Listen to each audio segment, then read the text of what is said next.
Você está no canal Eu Estudo a Lição com o pastor Samuel Camilo. Estamos introduzindo a lição de número 6 do nosso trimestre. O tempo passa realmente muito depressa. Eu quero agradecer a todos aqueles que têm não apenas consumido o conteúdo que nós temos produzido aqui no canal, mas que se tornaram nossos parceiros nesse ministério.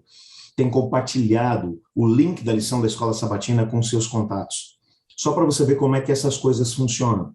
Na semana passada, uma pessoa lá da região do Centro-Oeste me ligou, me dizendo que o filho, que trabalha com um rapaz que é membro da Igreja Adventista do Sétimo Dia, recebeu desse rapaz, desse colega de trabalho, um link com os vídeos do estudo da lição da Escola Sabatina. O filho não se interessou muito, mas passou para a mãe. E a mãe, por sua vez, começou a assistir e fez um contato com a gente, mencionando que está gostando muito. Não tem contato nenhum com a Igreja Adventista do Sétimo Dia, nunca teve, mas está sendo muito, mas muito abençoada através do estudo da lição. Isso tudo só aconteceu porque alguém resolveu compartilhar.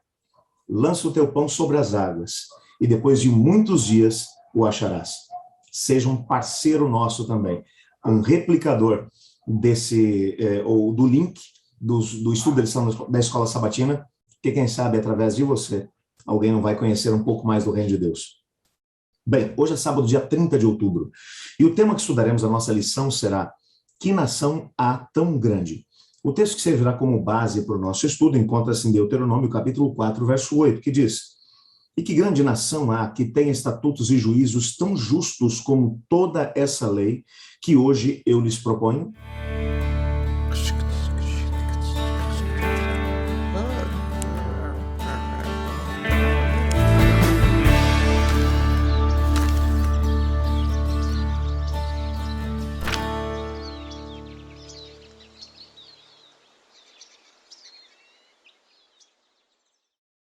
Para podermos entender a grandiosidade dessa mensagem que vai ser estudada durante essa semana, nós precisamos entender em que momento da história o povo de Israel estava.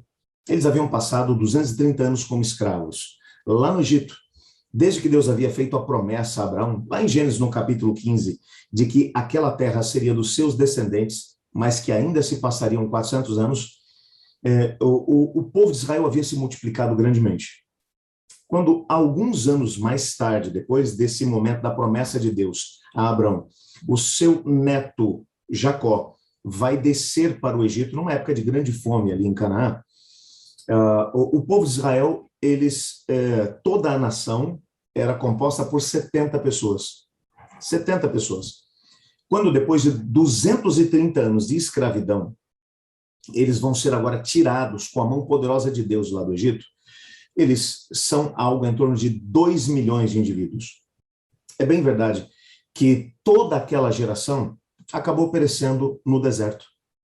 Essa geração que agora ouvia o último discurso de Moisés, que ficou registrado aqui no livro de Deuteronômio, era uma geração que não tinha tido a oportunidade de conhecer tão de perto os grandes feitos que Deus havia operado através dos seus pais, ou na vida dos seus pais. Os pais que tinham saído do Egito e visto a mão poderosa de Deus enviando juízo sobre a terra do Egito, fazendo com que o Mar Vermelho se abrisse. Eles haviam nascido, em sua grande maioria, ainda no deserto. Agora, eles precisavam ter uma noção do que é que Deus havia feito por eles. Quando nós olhamos, por exemplo, para alguns achados arqueológicos desse mesmo período, estamos falando ali do período de Moisés especificamente, encontramos alguns grandes tratados, até encontramos, mas nenhum deles tão completo quanto aquele que Deus deu a Moisés. E Moisés, claro, entregou ao povo. A maior parte das pessoas vivia embaixo de leis que eram tudo menos justas. Deus agora está olhando para o seu povo e ele está dizendo o seguinte: que povo, que nação existe que tenha a oportunidade de ter leis tão justas, leis tão boas como essas que eu proponho hoje a vocês? Encontrem alguém, encontrem uma outra nação. É claro que aquela geração, não tinha tido muito contato com outras nações. Como já mencionamos, Eles haviam nascido num contexto de escravidão, dentro do deserto. Aliás, num contexto pós-escravidão, pós-libertação da escravidão. Eles já nasceram livres, num contexto de deserto. Mas o fato é que, apesar de não terem tido muito contato com outras nações, eles teriam a oportunidade, quando entrassem na terra de Canaã, de visualizar outras nações que fariam contatos com eles. Haviam ali os jebuseus, heteus, heveus, hititas, entre tantos outros povos naquela terra com os quais eles entrariam em contato. Haveriam momentos, e o Senhor Deus sabia disso, que eles seriam tentados no sentido de querer viver os usos e costumes dessas nações.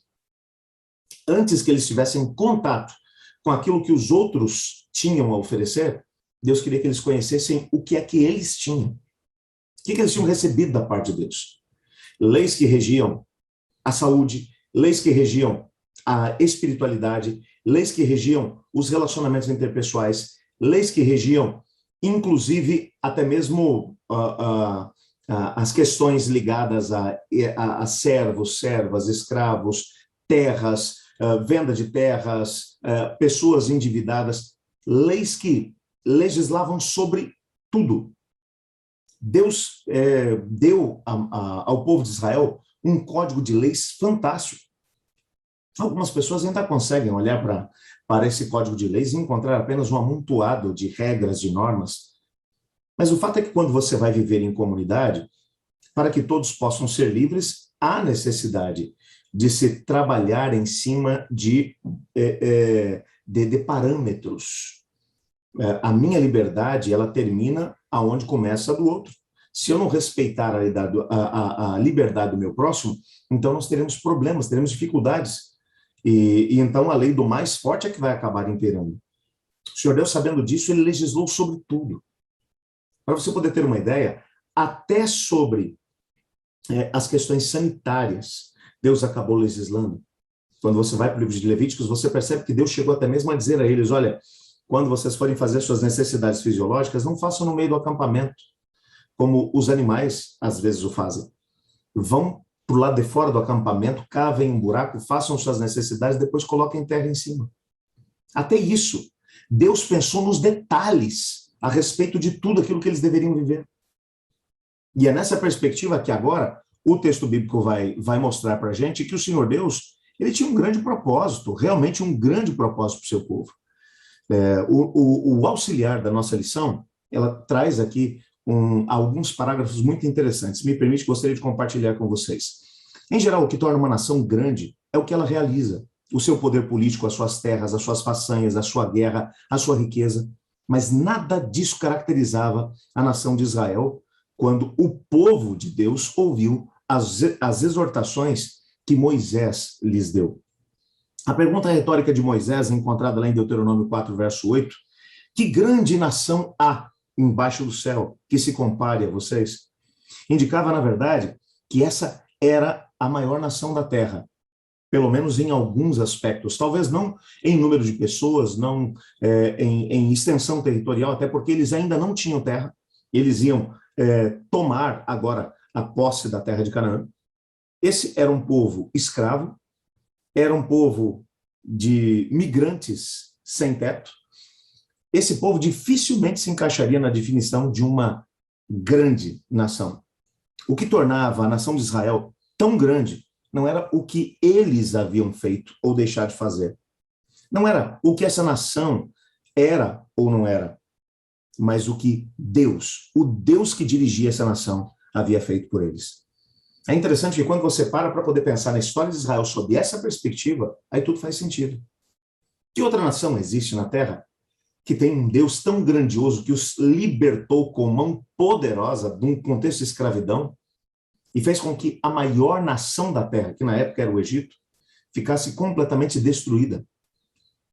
Que Deus há tão grandioso, capaz de abrir o Mar Vermelho para que um povo passe em seco? Que Deus há tão grandioso que quando uma nação sente fome, ele faz com que pão venha do céu? Que nação há que tenha um Deus tão grandioso que quando uma nação inteira, 2 milhões de indivíduos aproximadamente, começam a sentir agora sede, e ele faz a água fluir da rocha?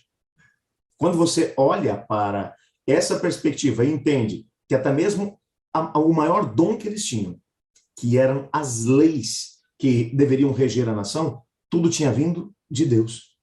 Então, essa era a maior nação da terra, não pelos seus feitos, não pelo que possuíam, mas pelo Deus que os dirigia. A descrição que Moisés deu sobre a grandeza de Israel, ela às vezes acaba confundindo a mente de algumas pessoas. Em essência, tudo diz respeito a Deus e, ao mesmo tempo, aquilo que ele deu ao seu povo, principalmente as suas leis. E o resumo daquilo que vamos estudar durante essa semana é mencionado aqui também. A lição dessa semana, ela refletirá sobre esse mistério e vai girar em torno de 3 temas principais. Primeiro, a lei de Deus que é perfeita, não existe nada a acrescentar e nem a retirar da lei que Deus já deu. A lei de Deus é sábia, a vida vibrante e inteligente do guardião da lei, ela testifica do seu Criador. Quando você segue as orientações de Deus, a promessa dele é de que tudo te irá bem. A lei de Deus, ela é divina. A menos que Israel se voltasse para Deus, não se beneficiaria dessa lei e não seria uma grande nação. Esses são as 3 ênfases que serão diluídas e trabalhadas dentro da lição dessa semana.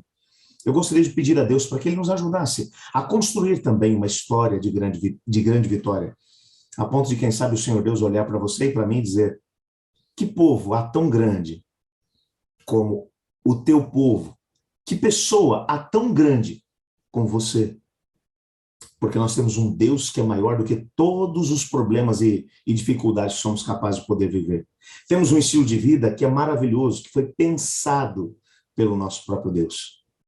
Vamos orar pedindo a Ele para que nos ajude a podermos entender qual é o nosso papel diante de tudo isso. Obrigado, Senhor, por Tua palavra. Obrigado por falar conosco através dela. Ajuda-nos nessa semana a entender essa lei perfeita, essa lei que é sábia, justa e boa, essa lei que é divina. E como podemos vivê-la numa perspectiva de filhos que entendem que o melhor para a sua vida já foi definido pelo seu Pai. Nos ajude a podermos entender e a viver esses princípios, pois é em nome de Jesus que oramos. Amém. Eu estudo a lição. E você?